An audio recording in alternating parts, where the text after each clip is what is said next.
MLC Kalvakuntla Kavitha అక్రమ అరెస్ట్ను యావత్ తెలంగాణ ప్రజలు ఖండిస్తున్నారని మాజీ మంత్రి కొప్పుల ఈశ్వర్ అన్నారు. కేసు విచారణలో ఉండగా సోదాల పేరుతో వచ్చి అరెస్ట్ చేయడం దారుణమని చెప్పారు.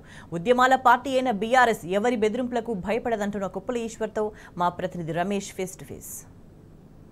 అధ్యక్షురాలు ఎమ్మెల్సీ కవితను అరెస్ట్ చేయడానికి ఈడీ అరెస్ట్ చేయడానికి కూడా తెలంగాణ రాష్ట్ర వ్యాప్తంగా కూడా ప్రజానీకం అంతా కూడా తప్పుపడుతున్న పరిస్థితులు కనబడుతున్నాయి. ఎక్కడికక్కడ కూడా పూర్తి స్థాయిలో కూడా ఖండిస్తూ నిరసనలు కూడా వ్యక్తం చేస్తున్న పరిస్థితులు కనబడుతున్నాయి. మొత్తంగా చూసుకున్నట్లయితే కావాలనే రేపు పార్లమెంట్ ఎన్నికల నోటిఫికేషన్ ఉన్న నేపథ్యంలో అది కూడా కావాలనే మధ్యాహ్నం 2 గంటల తర్వాత కూడా రేపు శనివారం ఉంది, ఎల్లుండి ఆదివారం ఉంది, కోర్టు కూడా పోలేని పరిస్థితిలో కూడా కావాలని కూడా ఒక బీఆర్ఎస్ ఒక మహిళా నాయకురాలని అలాగే తెలంగాణ సంస్కృతిని ప్రపంచానికే చాటి చెప్పినటువంటి నాయకురాలు మహిళల హక్కుల కోసం పోరాడుతున్నటువంటి మహిళలను ఈ విధంగా అరెస్ట్ చేయడానికి పట్ల తీవ్రంగా తెలంగాణ ప్రజానీకం అంతా కూడా తప్పుపడుతున్న పరిస్థితి కనబడుతుంది. మనతో పాటు ఇదే అంశంతో మాట్లాడడానికి మాజీ సంక్షేమ శాఖ మంత్రి కొప్పుల ఈశ్వర్ గారు ఉన్న వారితో మాట్లాడుతుంది.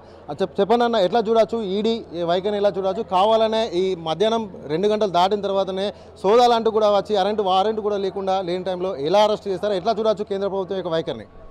అంటే దీన్ని బట్టి చూస్తే ఏంటంటే ఒక కక్ష సాధింపు చర్యగానే ఈ చర్యను మనం చూడవచ్చు. ఒకవైపు సుప్రీంకోర్టులో కేసు ఉన్నప్పటికీ కూడా ఎటువంటి ట్రాన్సిట్ వారెంట్ లేకపోయినప్పటికీ కూడా బలవంతంగా ఈరోజు అరెస్ట్ చేసి తీసుకెళ్లడం అనేటువంటిది ఇది చాలా దారుణం. కావాలనే పార్టీ పైన కావచ్చు, లేదంటే ఈ ఎన్నికల సందర్భంలో పార్టీని డీఫేమ్ చేయాలనే ఉద్దేశంతో కావచ్చు, లేదంటే కార్యకర్తల్లో ఒక నైసర్యాన్ని పెంచాలనే ఉద్దేశంతో కావచ్చు ఈ యొక్క చర్య జరిగిందని మనం ఖచ్చితంగా చెప్పచ్చు.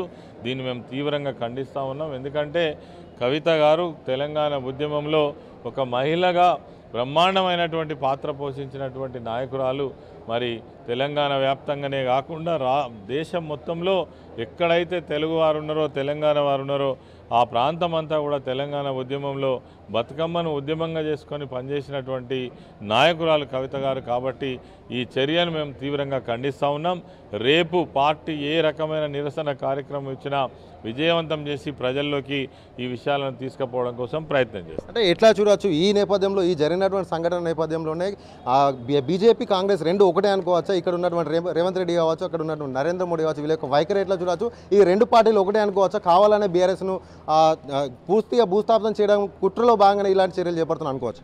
అంటే ఇక్కడ మనకు ఒక ఆశ్చర్యం ఏం కనబడుతుందంటే కేంద్రంలో చూసినప్పుడు కాంగ్రెస్ బీజేపీ భద్ర శత్రుత్వం ఉన్నప్పటికీ తెలంగాణ రాష్ట్రం విషయంలో, కేసీఆర్ గారి విషయంలో అటు ప్రధానమంత్రి కావచ్చు, ఇటు ముఖ్యమంత్రి కావచ్చు మరి తీవ్రమైనటువంటి పదజాలంతో మాట్లాడమే కాకుండా చర్యలు కూడా ఆ విధంగానే ఉన్నాయి. ప్రభుత్వంలో ఉన్నంతకాలం నిధులు ఇవ్వకుండా, సహకరించకుండా రాష్ట్రాన్ని సర్వనాశనం చేయడం కోసం ప్రయత్నం చేసినటువంటి కేంద్ర ప్రభుత్వం, అదేవిధంగా ఈరోజు అధికారంలోకి వచ్చినటువంటి ముఖ్యమంత్రి కూడా గడిచిన ప్రభుత్వాన్ని, కేసీఆర్ గారిని తీసుకున్నటువంటి అభివృద్ధి కార్యక్రమాల మీద దుష్ప్రచారం చేసేటువంటి ప్రయత్నం చేస్తూ ఉన్నారు. ఒక రకంగా చెప్పాలంటే కేంద్రంలో బద్ధ శత్రుత్వం ఉన్నప్పటికీ కూడా రాష్ట్రానికి వచ్చేసరికి మరి బీజేపీ కాంగ్రెస్ ఒక్కటై కేసీఆర్ మీద, బీఆర్ఎస్ పార్టీ మీద మరి వ్యతిరేకంగా పనిచేస్తున్నట్టుగా మనకు కనబడతా ఉంది. బయట మాట్లాడే మాటలు వేరుగా ఉన్నాయి. మరి మనమేమో మా పార్టీ ఏమో బీఆర్ఎస్ మన బీజేపీతో పొత్తైందని రేవంత్ రెడ్డి మాట్లాడతాడు. బీజేపీ వాళ్ళేమో కాంగ్రెస్తో కుమ్ముక్కని మాట్లాడతారు. వాళ్ళు కుమ్ముక్కై బీఆర్ఎస్ను బదనాం చేసే ప్రయత్నం చేస్తూ ఉన్నారు. ఎందుకంటే కేసీఆర్ గారు ఒక జాతీయ స్థాయి బలమైనటువంటి ఆలోచన కలిగినటువంటి నాయకుడు కాబట్టి ముందు కేసీఆర్ను పూర్తి సమాధి చేసిన తర్వాతనే మనం తేల్చుకుందామనేటువంటి పద్ధతి అలా కనబడతా ఉన్నది. దీన్ని మేము తీవ్రంగా ఖండిస్తున్నాం. కానీ తెలంగాణ రాష్ట్రాన్ని సాధించినటువంటి పార్టీగా, తెలంగాణ రాష్ట్రంలో అనేక సంక్షేమ కార్యక్రమాలు, అభివృద్ధి కార్యక్రమాలు అమలు చేసి ప్రజలతో బేషనిపించుకున్నటువంటి పార్టీగా మీ కుట్రలు కుతంత్రాలు మమ్మల్ని ఏం చేయలేవు, కేసీఆర్ నాయకత్వాన్ని ఏం చేయలేవు. ఖచ్చితంగా ప్రజాక్షేత్రంలో తేల్చుకుంటాం. అంటే గతంలో కూడా మనం అనేక మార్లు కూడా పార్టీలో జాయిన్ అయితే నో ఈడీ, నో సిబిఐ, పార్టీకి వ్యతిరేకంగా ఉంటే, బీజేపీ వ్యతిరేకంగా ఉంటే వెంటనే ఈడీలు రైడీలు ఇవన్నీ కూడా మనం గత ఏడాదిలో కూడా అనేక మార్లు చూస్తాం. ఇప్పుడు కావాల్సి ఈ సంఘటన ఎలా చూడవచ్చు? అలాగే అది కూడా 2.5 గంటలు దాటిన తర్వాతనే దేనికి సంకేతం అనుకోవచ్చు? బీఆర్ఎస్ కార్యకర్తలకు ఎలాంటి భయంని చెప్పడానికి వీళ్ళు తీరిక అనుకోవచ్చు? ఖచ్చితంగా అది. ఎందుకంటే గతంలో అనేక సంఘటనలు ఉన్నాయి. ఎంత పెద్ద నేరాన్ని పాల్పడ్డప్పటికీ కూడా బీజేపీ పార్టీలో చేరినప్పటికీ వాళ్ళను మరి పూర్తి స్థాయిలో వదిలిపెట్టినటువంటి వాళ్ళని చేర్చుకున్నటువంటి సంఘటనలు మనం చాలా చూసినాం. మరి ఇక్కడేమో డిఫరెంట్గా కనబడతా ఉంది. ఏదేమున్నా ఒక కక్ష సాధింపు చర్య అయితే ఖచ్చితంగా కనబడుతుంది. దీన్ని మేము చాలా తీవ్రంగా వ్యతిరేకిస్తున్నాం. ఇది మంచిది కాదని కూడా హెచ్చరిస్తూ ఉన్నాం.